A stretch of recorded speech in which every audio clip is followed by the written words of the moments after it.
আমি কোথায় আসছি জানি না, একটা বাড়ি কিন্তু দেখতে অসাধারণ লাগছে। এই যে গাইস, সুন্দর একটা গাছে, আর ওখানে ঝোলানো একটা লাইট আছে, অনেকগুলো লাইট রয়েছে, আর এখানে লাল করে অনেকগুলো লাইট রয়েছে দুই পাশে। দুই পাশের মধ্যে এরকম অবস্থা, কিন্তু সামনে বাড়ি অনেকটা সুন্দর লাগছে। দেখেন গাইস, আসলে মানুষের অনেকটা স্বপ্ন থাকে, সেই স্বপ্নটা পূরণ হবে কিনা সেটা নিজে কপাল।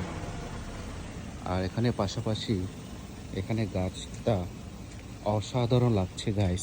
এই যে দেখেন, এই গাছটা আমার সবচেয়ে অনেক পছন্দ হয়েছে। আর এখানে লাইট জ্বালানো গাছ, কিন্তু এটা আম গাছ। এটা হচ্ছে আর এক জাত গাছ, আর একটা জাত গাছ, ওইটার নাম বলতে পারবো না। এটা কিন্তু আম গাছে লাইট জ্বালানো রয়েছে। এই যে গাইস, খুব সুন্দর লাগছে, খুবই চমৎকার। আর বাড়িটিও অনেকটা যে সুন্দর হয়েছে, আমার চোখে অনেকটা ভালো লাগছে।